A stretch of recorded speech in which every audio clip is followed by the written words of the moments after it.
So మిమ్మల్ని అడగడానికి చాలా క్వశ్చన్స్ నేను రాసుకున్నాను. అవన్నీ ఇప్పుడు ఎంత టైంలో మీరు చెప్తారో నాకు తెలీదు. But first question we can start with Kumbh Mela.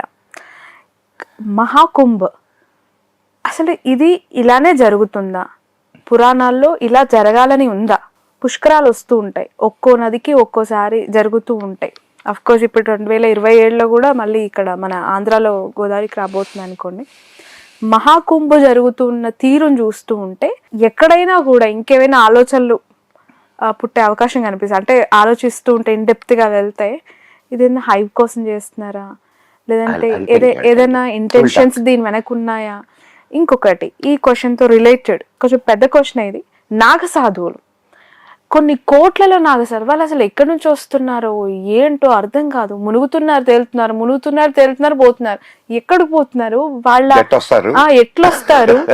వాళ్ళ ప్రాముఖ్యత ఏంటి? పురాణాల్లో ఉందా? ఫర్ యువర్ కైండ్ ఇన్ఫర్మేషన్, పురాణాలలో కానీ వేదాలలో కానీ కుంభమేళాకు సంబంధించిన ఇన్ఫర్మేషనే లేదు. ఓ క్వశ్చనే కదా. మరి పురాణాల్లో లేదు, వేదాల్లో లేదు, ఇతిహాసాల్లో లేదు. కానీ ఇక్కడ ఇట్లా జరగడం ఏమిటి? మీరు కుంభమేళాకు సంబంధించి ఒక 2-3 కథలు ప్రచారంలో ఉన్నాయి జనాశ్రుతంగా. అంటే ఒకటి విన్నా నేను, అమృతం చిలికితే బిందువులు అక్కడ పడినాయి అని. అమృతం రిలేటెడ్ అది. ఈ 2-3 కథలు కూడా అమృతం రిలేటెడే.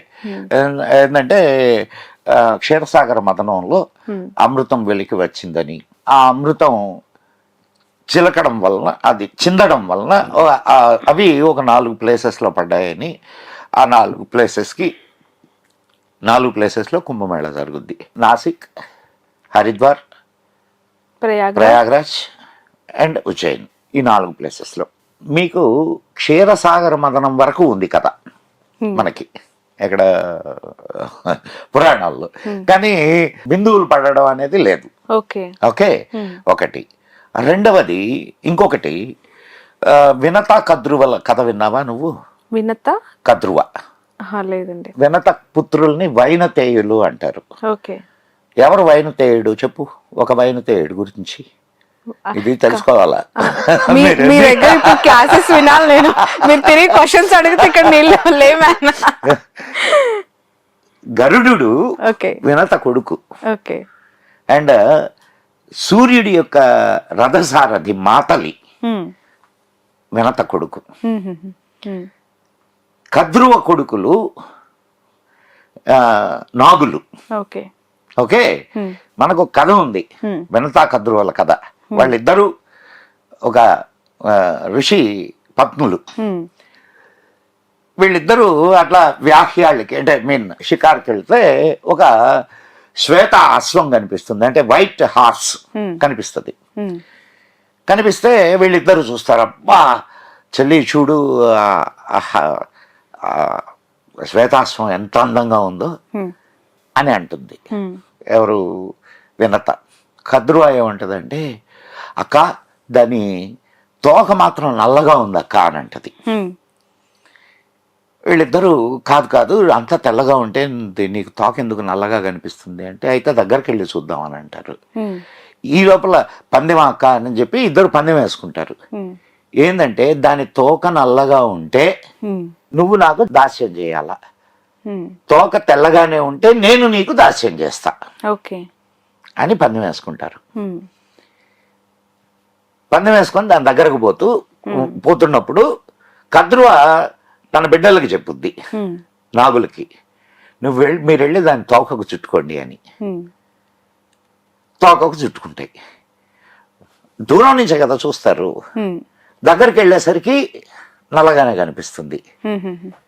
సో వినత కద్రువకు బానిస అవుతుంది. అప్పుడు గరుడు అడుగుతాడు, అమ్మా నీ దాస్యం తీరేటటువంటి ఇది అడుగమ్మా పిండిని అని అడుగుతుంది.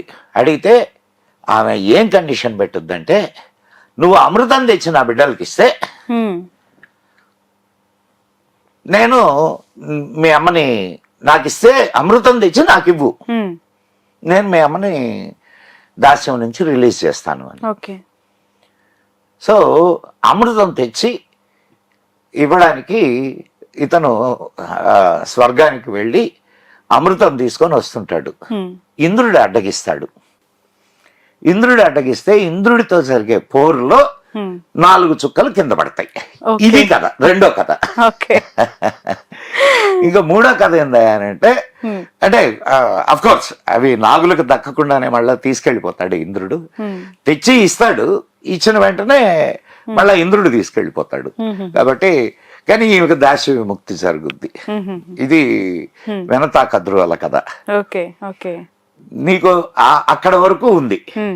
ఇది కానీ అప్పుడు ఇంత యుద్ధం చేసేటప్పుడు 4 చుక్కలు పడ్డాయి అనేది లేదు. ఓకే, 2. మూడో కథ ఏందంటే ఇంద్రుడు అమృత భాండాన్ని విష్ణుమూర్తికి చేర్చమని గరుడుడికి ఇస్తాడు. గరుడు వెళుతూ వెళుతూ దారిలో 4 చోట్ల ఆగుతాడు. ఆ 4 చోట్లు ఇవి ప్రయాగ్రాజ్, నాసిక్. ఇది అంటే ఇది జనశ్రుతంగా ఉన్న కథలు. దీంట్లో ఇవి పురాణాల్లో లేవు, ఎక్కడ చెప్పబడలేదు. అంటే ఆ క్షీరసాగర మదనం ఉంది, ఇదంతా ఉంది, కానీ సింబాలిక్ గా చెప్పబడ్డది వ్యవహారం. ఏంటి ఆ సింబాలిజం ఏందో అది కూడా ఒక్కసారి చెప్తాను మీకు. క్షీరసాగర మదనం ఎన్ని రోజులు జరిగింది? 12 రోజులు జరిగింది.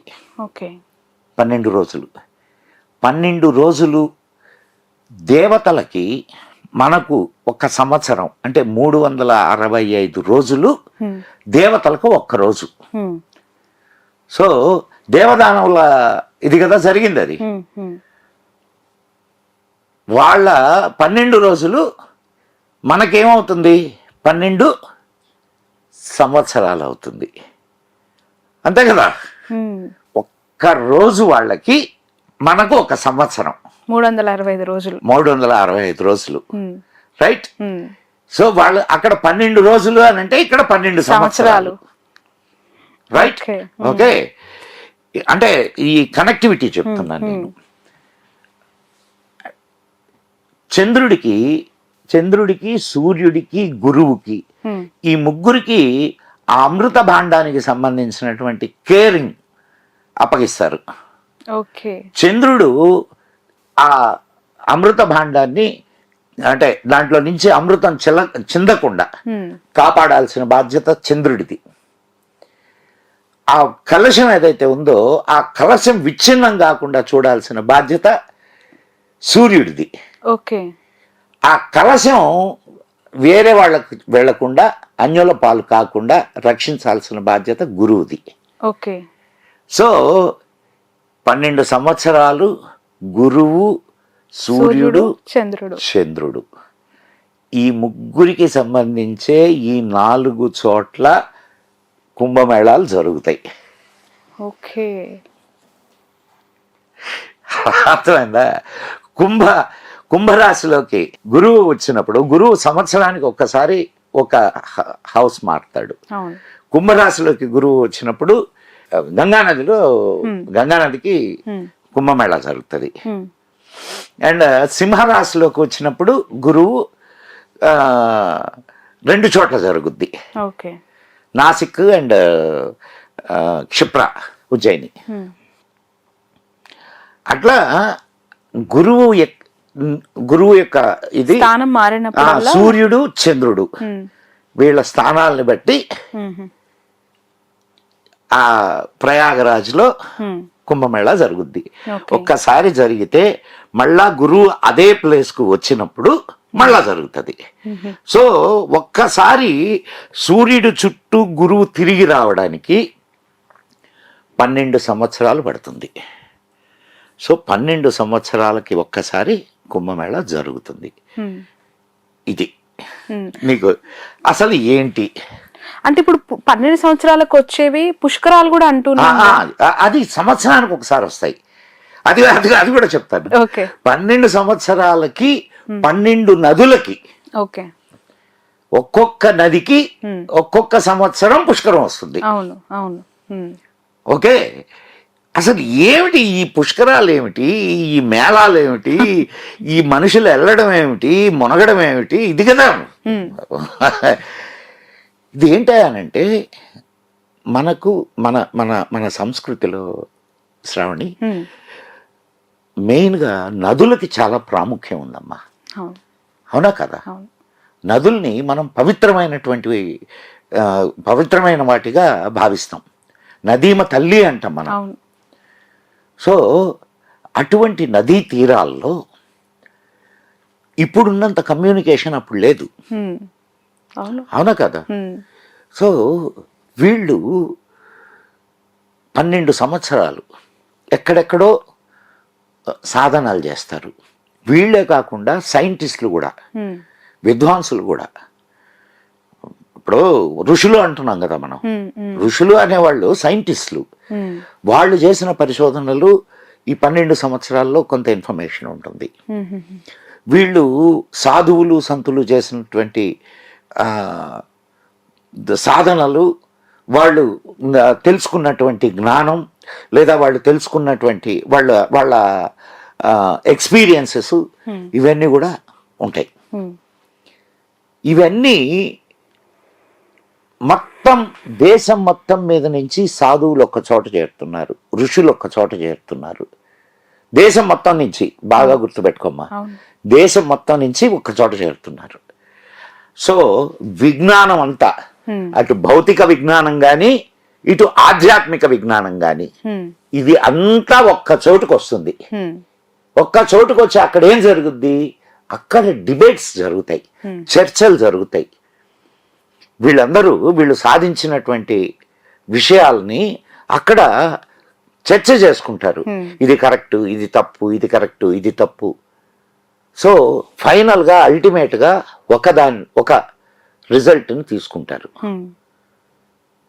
తీసుకొని ఇక్కడ ఏం జరుగుతుంది? వాళ్ళ చర్చలు జరిగినాయి, బాగానే ఉన్నాయి, అవుట్పుట్ కూడా వచ్చేసింది. అది ఎట్లా దేశం మొత్తం స్ప్రెడ్ కావాలి? అక్కడికి వచ్చినటువంటి భక్తుల ద్వారా. భక్తులకు వాటిని బోధిస్తారు. అంతేకాకుండా ఇప్పుడు కుంభమేళాకి, ఇప్పుడు అంటే ఉదాహరణకు తీసుకుందాం, కుంభమేళాకి ఒకరు కన్యాకుమారి నుంచి వచ్చాడు, ఒకడు కాశ్మీర్ నుంచి వచ్చాడు. ఇక్కడ విషయం తెలుసుకున్నాడు. వాడు ఎట్లా వెళ్తాడు మళ్ళా కన్యాకుమారికి కానీ కాశ్మీరానికి కానీ? ఇప్పుడులాగా విమానాలు, రైళ్లు, బస్సులు లేవుగా. వాళ్ళు కాలినడకనే వెళ్ళేవాళ్ళు. కాలినడకన ఎట్లా వెళ్తారు? గ్రామాలు దాటుకుంటూ వెళ్తారు.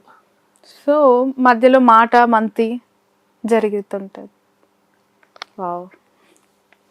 కాకపోతే Kashmir is the land of knowledge. ఒక చిన్న ఇది చెప్తాను అర్థం కావడానికి. ఇది అంటే మన సంస్కృతి తెలిస్తే దాంట్లో ఉన్న గొప్పతనం తెలుస్తుందమ్మా. పెళ్ళిళ్ళలో చూస్తుంటాం కాశీ యాత్ర అని. అవును. ఆయన కాశీ యాత్రకు బయలుదేరంగానే బావమరిది వచ్చి కాళ్ళు కడిగి, బావ మా చెల్లెల్ని ఇస్తాను, ఇక్కడే ఉండిపో బావ, గిఫ్ట్ ఇచ్చి ఆకట్టుకొని చేస్తారా? మచ్చిక చేసుకుని. ఇది ఎందుకు చేస్తున్నారు ఇది? ఇంత ముందు కాలంలో ఏం చేసేవాళ్ళు అంటే, అమ్మాయికి అబ్బాయికి ముందు నిశ్చితార్థం చేసుకుంటారు. నిశ్చితార్థం అయిన తరువాత అబ్బాయి కాశీకి వెళ్తాడు. కాశీకి వెళ్ళి కాశీలో విద్య నేర్చుకుంటాడు. విద్య నేర్చుకొని తిరిగి వస్తాడు. అప్పుడు పెళ్లి చేస్తారు. ఇప్పుడు నీకు ఇదేంది సార్, దీనికి దానికి ఏం సంబంధం సార్? పెళ్లికి కాశీకి పోయి రావడానికి సంబంధం ఏంది సార్? బాగా ఆలోచించు నువ్వు. ఇప్పుడున్నటువంటి దాన్ని ఒకసారి మర్చిపో. ఇప్పుడున్నటువంటి సొసైటీని, ఇప్పుడున్నటువంటి సిస్టమ్స్ ని, వీటిని మర్చిపో కొంచెంసేపు. వాడు కాలి నడకన వెళ్తాడు. అవునా? ఇది విద్యార్థి కదా, కాలి నడకన వెళ్తాడు కాశీకి. కాలి నడకన వెళ్తూ ప్రతి ఊర్లో ఆగి భిక్ష తీసుకుంటాడు. విద్యార్థులకి భిక్ష ఇచ్చేటటువంటి సంప్రదాయం మనకున్నది. అన్నాన్ని అమ్మేవాళ్ళు కాదు, ఇప్పుడులాగా హోటల్ గీటర్లు ఏం లేవు అప్పుడు. దానం చేసేవారు. అసలు అతిథి వచ్చాడు అని అంటే ఇంకా పరమానందంగా ఇంట్లో అన్నం పెట్టేవాళ్ళు. అన్ని షడ్రసోపేతంగా. అతిథి వస్తే పండగ వస్తే ఎట్లా ఇది చేస్తారో అట్లా చేస్తారు. సో అది అన్నం పెట్టేవాళ్ళు. ఆ ఊళ్ళో విశేషాలన్నీ తెలిసి అక్కడ విద్య నేర్చుకున్నాడు. మళ్ళా అట్లనే వస్తాడు. వాడు రోజు బ్రతకడానికి ఎట్లయినా సరే బ్రతకగలను అనేటటువంటి ధీమాత వస్తాడా రాడా? ఇప్పుడు అమ్మాయిని ఇచ్చి పెళ్లి చేశా, కాన్ఫిడెన్స్. పెళ్లి చేస్తే నేను బ్రతకడమే కాదు నా భార్యను కూడా బ్రతికిస్తాను. నీకు వాడికి విద్య ఉంది, అనుభవం ఉంది, దేశ పర్యటన చేసిన అనుభవం ఉంది, ఎవరితో ఎట్లా ప్రవర్తించాలా, ఎట్లా మాట్లాడాలా, ఎట్లా ఇది చేయాలా అనేటటువంటి యాటిట్యూడ్ అలవాటు అవుద్ది. అవునా కాదమ్మా? సో తను బ్రతకగలడు, తన భార్యను బ్రతికించగలడు. అండ్ సరే, ఇక్కడ వాళ్ళు కాశీకి వెళ్తున్నారు. కాశీ వాళ్ళు ఎక్కడికి వెళ్తారు? ఇదే సాంప్రదాయం కాశీలో ఉంది. ఓకే, మనం ఎట్లయితే కాశీకి వెళ్తున్నామో కాశీ వాళ్ళు కూడా వెళ్తారు. ఎక్కడికి అంటే కాశ్మీరానికి. ఓకే, కాశ్మీరం అప్పట్లో విద్యాపీఠం, సరస్వతి పీఠం ఉండేది అక్కడే కదా. ఓకే, సో వాళ్ళు అక్కడికి వెళ్ళి విద్య నేర్చుకుంటారు. ఓకే, సో ఇంత ఆనాడు సైన్స్ ఉంది, ఆనాడు టెక్నాలజీ ఉంది, ఆనాడు అన్నీ ఉన్నాయి. ఇవన్నీ కాశ్మీరం నుంచి కన్యాకుమారి దాకా ఒకే సిస్టంలో ఉండేవి. కాశ్మీరంలో పంచాంగం తయారయ్యేది అక్కడ. ఆ పంచాంగాన్ని కన్యాకుమారిలో వాళ్ళు కూడా వాడేవాళ్ళు. అక్కడ ఒక సొసైటీయే ఉండేది కాశ్మీర్లో. ఇది పంచాంగాన్ని తయారు చేసే సొసైటీ. సో ఈ సైన్స్ అంతా ఎట్లా స్ప్రెడ్ అయింది? Is it not science? పంచాంగం అనేది ఒక సైన్స్ టేబుల్, అది గ్రహగతులకు సంబంధించిన టేబుల్ అమ్మా పంచాంగం. సో అది నీ పల్లెలో పిలక బాపడికి అక్కడ అరుగు మీద కూర్చొని ఉంటే వచ్చి, అయ్యా ఏ రోజు బాగుందో చెప్పయ్యా అని అంటే పంచాంగం చూసి చెప్తాడు. ఇదో ఈరోజు అమావాస్య, ఈరోజు అమావాస్య నిజంగా కూడా అమావాస్య, ఈరోజు అమావాస్య. ఎట్లా తెలిసింది? పంచాంగం. ఈ నాలెడ్జ్ ఎట్లా స్ప్రెడ్ అయింది? సో ఇవన్నీ కూడా నాలెడ్జ్ని స్ప్రెడ్ చేసేటటువంటి కేంద్రాలు. ఏది? ఈ మేళాలు, ఈ పుష్కరాలు, ఇవన్నీ. ఆడకెళ్ళి మొనకేసి వస్తే అయిపోదు, దయచేసి. ఇంకేం చేయాలి? కుంభమేళాకు వెళ్ళారా అంటే ఏం చేశారంటే స్నానం చేసాం, ఇదే కదా మాట్లాడేది. ఇంకా దీనికి మించి ఏముంది మరి? అదే నేను చెప్పింది ఇప్పుడు దాకా. ఓకే, దాన్ని మించే మనకేస్తే మురికి బాద్దేమో గాని జ్ఞానం రాదు. అమ్మా, ఏది దేనికి ఏర్పాటు చేశారో ఆ ఫలితాన్ని నువ్వు పొందాలి అని అంటే ఆ విషయాన్ని నువ్వు తెలుసుకొని అక్కడికి వెళ్ళాలా. అక్కడ ఎంతమంది సాధన చేసినటువంటి సాధువులు వచ్చున్నారు, వాళ్ళ దగ్గర నుంచి ఏం సంపాదించుకున్నావు, నువ్వు ఏమి నేర్చుకున్నావు, వాళ్ళ దగ్గరికి వెళ్ళావా, నువ్వు అసలు వాళ్ళని కలిసావా, వాళ్ళ దగ్గర వాళ్ళని అడిగావా, అయ్యా నువ్వు ఏ జ్ఞానం సంపాదించుకున్నావు? ఒకడెవడో పోతాడు, ఒక ఆయన ఇట్లా చెయ్యి పైకెత్తి సాధన చేసే ఒక ఆయన హఠయోగి ఉన్నాడు. ఆయన దగ్గర పోయి నువ్వు ఎట్ట భజన చేస్తావు అని అడుగుతాడు. అక్కడ ఎవరో పూసలు అమ్ముకోవడానికి ఎవరో ఒక పిల్ల వస్తే వెనకబడ్డారు. ఏమి దౌర్భాగ్యం ఇది? నువ్వు ఏమి తెలుసుకోవాలా అక్కడికి వెళ్ళి? ఇప్పుడు ఏదైనా ఒక పర్పస్ ఉంటుందమ్మా. ఆ పర్పస్ సర్వ్ కాకుండా నువ్వు ఎంత చేసి ఏం ప్రయోజనం? అంత గడ్డ కట్టే వాటర్లో నాగసాధువులు స్నానం చేయటము అంత కఠిన దీక్షలు. అమ్మాయి నువ్వు గడ్డ కట్టే వాటర్లోనే అంటున్నావు. దా నాతోటి, నేను చూపిస్తాను నీకు. హిమాలయాలకు వెళ్దాం. మంచులో నువ్వు 2-3 స్వెట్టర్లు వేసుకొని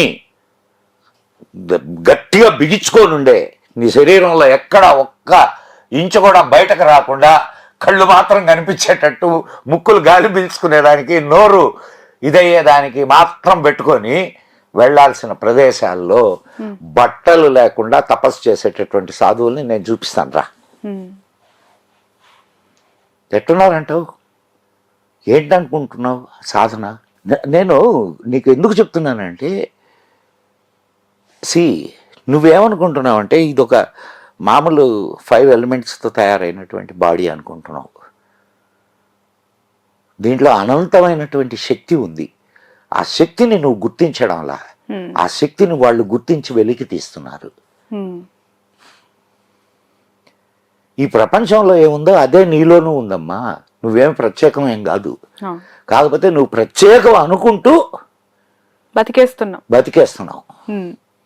బతుకు చాలిస్తున్నావు. సో కుంభమేళాకి వెళ్ళిన వాళ్ళు స్నానంగా నాగసాధువులు కలవాలి. యాక్చువల్ ఒక్క నాగ సాధువులే కాదమ్మా, అనేక సాంప్రదాయాలకు సంబంధించినటువంటి సాధువులు ఉంటారు. నువ్వు నీకు నచ్చినటువంటి సాంప్రదాయంలో నీ జర్నీ స్టార్ట్ చేయి. ఈసారి 10,000 మంది యువకులు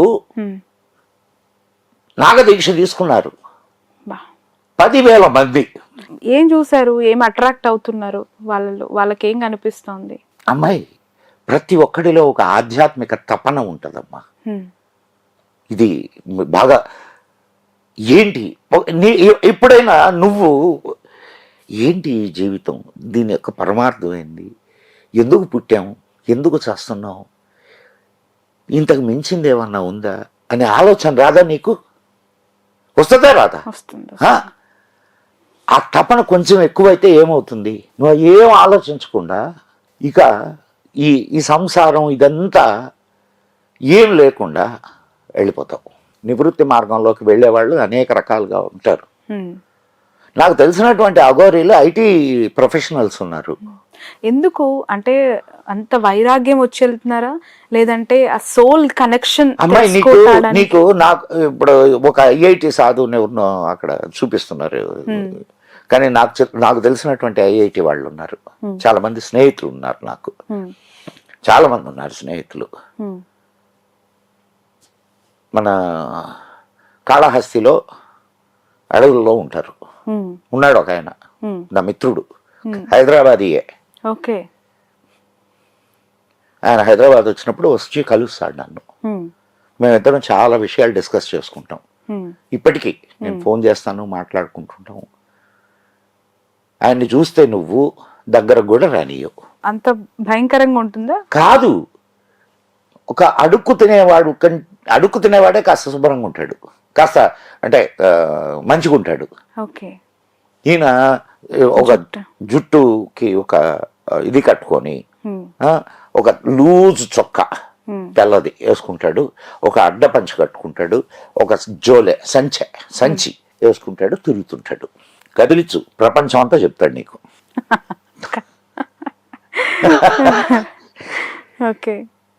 చాలా మంది ఉన్నారమ్మా. అది ఇంకొక సెట్ ఆఫ్ పీపుల్ ఉన్నారు, ఐఐటి పీపుల్. వాళ్ళు సేవ చేస్తారు. వాళ్ళకి ఒక ఆర్గనైజేషన్ కూడా ఉంది. వాళ్ళు సంవత్సరానికి ఒకసారి ఇక్కడ డబ్బులు అయిపోతున్నాయి, సేవ చేయడానికి తెచ్చాను పెట్టుకున్న డబ్బులు అయిపోతున్నాయి అంటే అమెరికా వెళ్ళిపోతారు. అమెరికా వెళ్ళిపోయి 2-3 సంవత్సరాలు పనిచేస్తారు, మళ్ళీ డబ్బులు సంపాదించుకొని వచ్చి ఇక్కడ సేవ చేస్తారు. మరి ఎందుకు అంటే వాళ్ళల్లో తపన.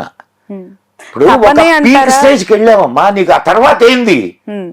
నువ్వు సైన్స్ కి కూడా ఒక పరిధి ఉంది. ఆ పరిధి దాటితే ఏంది? ప్రశ్న వస్తుందా రాదా? ఆకాశంలోకి రాకెట్లు వదిలేటటువంటి ఇస్రో వాళ్ళు కూడా, అవునా కదా, రాకెట్ సైన్స్ గొప్ప సైన్సే కదా, వాళ్ళు కూడా రాకెట్ వదిలే ముందు చెంగాళమ్మ గుడికి వెళ్ళి దండం పెట్టుకొని పోతారు. కుటుంబము, సంబంధ బాంధవ్యాలు, ప్రేమ ఆప్యాయతలు ఇలా కదా మన హిందూ సంప్రదాయంలో కలివిడితనము, కలుపుగోలుతనం ఉండేది. ఇట్లా ఒంటరి జీవితానికి ఏదో ఆలోచిస్తూ వెళ్ళిపోతూ ఉన్న ఈ సంఖ్య ఎందుకు పెరుగుతోంది ఈ జనరేషన్లో ఎస్పెషల్? దట్టు యూత్ చేతికొచ్చిన కొడుకు నాకు ఏదైనా చేస్తాడని తల్లిదండ్రులు ఆలోచించే లోపే సన్యాసం తీసుకుంటారు, వెళ్ళిపోతానంటారు. మొన్న బాంబే ఒక హీరోయిన్, ఒకప్పటి హీరోయిన్ కూడా సన్యాసం తీసుకుంది. ఆవిడ ప్రతి ఒక్కరికి ఏదో ఒక టైంలో వైరాగ్యం వస్తుంది, ఖచ్చితంగా వస్తుంది. నేను ఎప్పుడు అంటే ఆ వైరాగ్యం అప్పట్లో 60 ఏళ్ళకి, ఇప్పుడు 20 ఏళ్ళకి ఎందుకు వస్తుంది? నీకు అంటే పిల్లలు ఉన్నారు, ఇద్దరు పిల్లల్ని చూసుకోవడంలో అవన్నీ మర్చిపోతావు. అర్థమైందా? నాకు పెళ్లి లేదు, పెటాకులు లేదు. దీని తర్వాత ఏంది జీవితం, జీవిత సత్యాన్ని తెలుసుకునే దానికి మనిషి చాలా తపన పడుతుంటాడమ్మా. దానికి ఒక అతన్ని గురించి చెప్తాను. పాల్ బ్రంటన్ పేరున్నావా? Paul Brunton. ఆయన సీక్రెట్ ఇండియా అని ఒక బుక్ రాశాడు. మీకు మనకు తెలుగులో కూడా రహస్య భారతం అనేదో వచ్చింది. నేను ఇప్పుడు చాలా ఏళ్ల క్రితం చదివా. ఆయన భారతదేశానికి వచ్చాడు. ఆయన చూసినటువంటి విషయాలన్నింటినీ రాశాడు. ఇక్కడ ఉన్నటువంటి యోగులని గురించి, ఇక్కడ ఉన్నటువంటి వాళ్ళ సాధనలను గురించి, వాళ్ళ గ్రేట్ దీని గురించి, ఫిలాసఫీస్ గురించి రాశాడు. చదువు నువ్వు ఆ పుస్తకం. Right, okay. మరి ఆయన పరిశోధించడానికి వచ్చాడు ఇక్కడ. బాగా అర్థం చేసుకోమ్మా. కలిసిపోయాడు.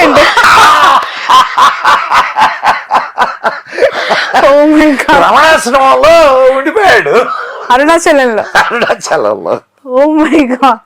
సో ఇంత ఉందా మన భారతదేశంలో? అంటే అట్రాక్ట్ చేసే థింగ్స్ వచ్చి అలా. నిన్న కాక మొన్న స్టీవ్ జాబ్స్ భార్య వచ్చి ఇక్కడ దీక్ష తీసుకోలేదా? వాళ్ళు, నీకు ఒక్క విషయం గుర్తుపెట్టుకోమ్మా, ప్రవృత్తి మార్గం, నివృత్తి మార్గం, రెండు మార్గాలు మనకి. ప్రవృత్తి మార్గం అని అంటే సంసారంలో ఉండి నీ సాధన నువ్వు చేస్తూ, నీ సంసారాన్ని గడుపుతూ, నీ సోషల్ లైఫ్ని నువ్వు జీవిస్తూ, సరి అయినటువంటి ధర్మ మార్గంలో నడుస్తూ మోక్షానికి చేరడం ప్రవృత్తి మార్గం. నివృత్తి మార్గం అని అంటే అన్నీ వదిలేసి మోక్షం ఒక్కటే ధ్యేయంగా నడిచేటటువంటి మార్గం నివృత్తి మార్గం. మళ్ళా దీంట్లో ఇంకో రెండు ఉన్నాయి. ప్రవృత్తి మార్గంలో మళ్ళా ప్రవృత్తి, నివృత్తులు ఉన్నాయి. ప్రవృత్తి మార్గంలో అంటే ఈ ప్రవృత్తి మార్గంలోనే తామరాకు మీద నీటి బొట్టులాగా ఉండేటటువంటి వాళ్ళు ఉన్నారు. అంటే ప్రవృత్తి మార్గంలో నివృత్తి మార్గం, they do their duty, but ఎయ్యి ఉండవు వాళ్ళకి. వచ్చిందా కానీ, రాలేదా కానీ, అట్లా ఉండేవాళ్ళు ఉన్నారు. అండ్ అంతా నాకే కావాలా, అంతా నేనే చేయాలా అనేటటువంటి ప్రవృత్తి మార్గంలో, ప్రవృత్తి మార్గం ఉండేది ప్రవృత్తి మార్గమే. దాంట్లో ప్రవృత్తిలో నివృత్తి, ప్రవృత్తిలో ప్రవృత్తి. అట్లానే నివృత్తి మార్గంలో కూడా రెండు మార్గాలు ఉన్నాయి. ప్రవృత్తిలో, నివృత్తి మార్గంలో ప్రవృత్తి మార్గం, నివృత్తి మార్గం రెండు ఉన్నాయి. నువ్వు ఈ మఠాలు ఇవన్నీ ఉన్నాయే, అవి నివృత్తి మార్గంలో ప్రవృత్తి మార్గాలు. అంటే మనది చిన్న కుటుంబం అయితే వాళ్ళది పెద్ద కుటుంబం. ఉన్నాయి కదా ఇప్పుడు మఠాలు, సాధువుల మఠాలు, ఆశ్రమాలు ఇవన్నీ ఉన్నాయి కదా, అవి పెద్ద పెద్ద కుటుంబాలు. మనది చాలా చిన్న కుటుంబం. వాళ్ళ దగ్గరికి వెళ్తే చెప్తారు మీకు. ఈ మధ్య కాలంలో మీరు చూసే ఉంటారు, అఘోరాల పైన ఉన్న ఒక ఆలోచన దృక్పథం మారుతుందా? ఈ మొన్న బట్టలు లేకుండా ఒక లేడీ అఘోరా ఈ తెలుగు స్టేట్స్ లో తిరిగింది. నిజంగా అలాంటి వేషధారణతో అలాంటి ఉన్నారు. నీకు ఇక్కడికి వస్తారు కదా, నాకు తెలిసినటువంటి సాధువులు చాలా చక్కగా ఇంగ్లీష్ మాట్లాడతారు, అద్భుతంగా ఇంగ్లీష్ మాట్లాడతారు, ఉంటారు. నివృత్తి మార్గంలో ఉండి కూడా సోషల్ కాన్షియస్నెస్తో వర్క్ చేసే వాళ్ళు ఉన్నారు కొంతమంది. వివేకానంద నివృత్తి మార్గం. కానీ సోషల్ కాన్షియస్నెస్. అందుకే ఆయన అంత కీర్తింపబడుతున్నారు కదా. సాధువుల్లో చాలా మంది ఉన్నారు అట్లా, ఓకే. చాలా మంది సాధువుల్లో ఉన్నారు. అనంతమైన విజ్ఞానం అమ్మ, అవును. మనం ఎంత నేర్చుకోగలం, మన జీవితం ఎంత చాలా చిన్నది. కాబట్టి నిరంతరంగా నేర్చుకుంటుండే విద్యార్థిగా ఉండు. మీరు నేర్చుకొని మాకు నేర్పిస్తూ ఉండండి, మేము వాళ్ళకి చూపిస్తూ ఉంటాం. Done done. Thank you so much. Welcome. That's all. Madan గారితో దిస్ స్పెషల్ ఇంటర్వ్యూ. నాకు తెలిసేది ఇంత చాలా పెద్ద లెందియస్ట్ ఇంటర్వ్యూ. సో నేను 2 parts లో ఈ ఇంటర్వ్యూని మీకు అందించాలనుకుంటున్నాను. ఫస్ట్ part 1 లో కొన్ని విషయాలు, part 2 లో కొన్ని విషయాలు. అది అయిపోయిన తర్వాత మళ్ళీ పిలుద్దాం. ప్రేక్షకుల కోరిక మేరకు ఈ ఎంటైర్ ఇంటర్వ్యూ చూసి మీ అభిప్రాయాన్ని మాత్రం ఖచ్చితంగా కమెంట్ రూపంలో తెలియచేయండి. అండ్ మీకేమైనా డౌట్స్ ఉంటే కింద మాత్రం పోస్ట్ చేయండి. తిరిగి వచ్చి మళ్ళీ మదన్ గారిని మళ్ళీ నెక్స్ట్ ఇంటర్వ్యూలో మనం అడుగుదాం. That's all for now. చూస్తూనే ఉండండి cube TV. 89 doctors day special కుటుంబ సభ్యుల మెడిసిన్ పై 50% తగ్గింపు. డాక్టర్ కన్సల్టేషన్ ఉచితం. డైట్ మరియు ఎక్సర్సైజ్ చార్ట్, ఇమ్యూనిటీ బూస్టర్ మరియు ఫ్రీ కౌన్సిలింగ్. అన్ని రకాల అనారోగ్య సమస్యలకు 89 తో పరిష్కారం.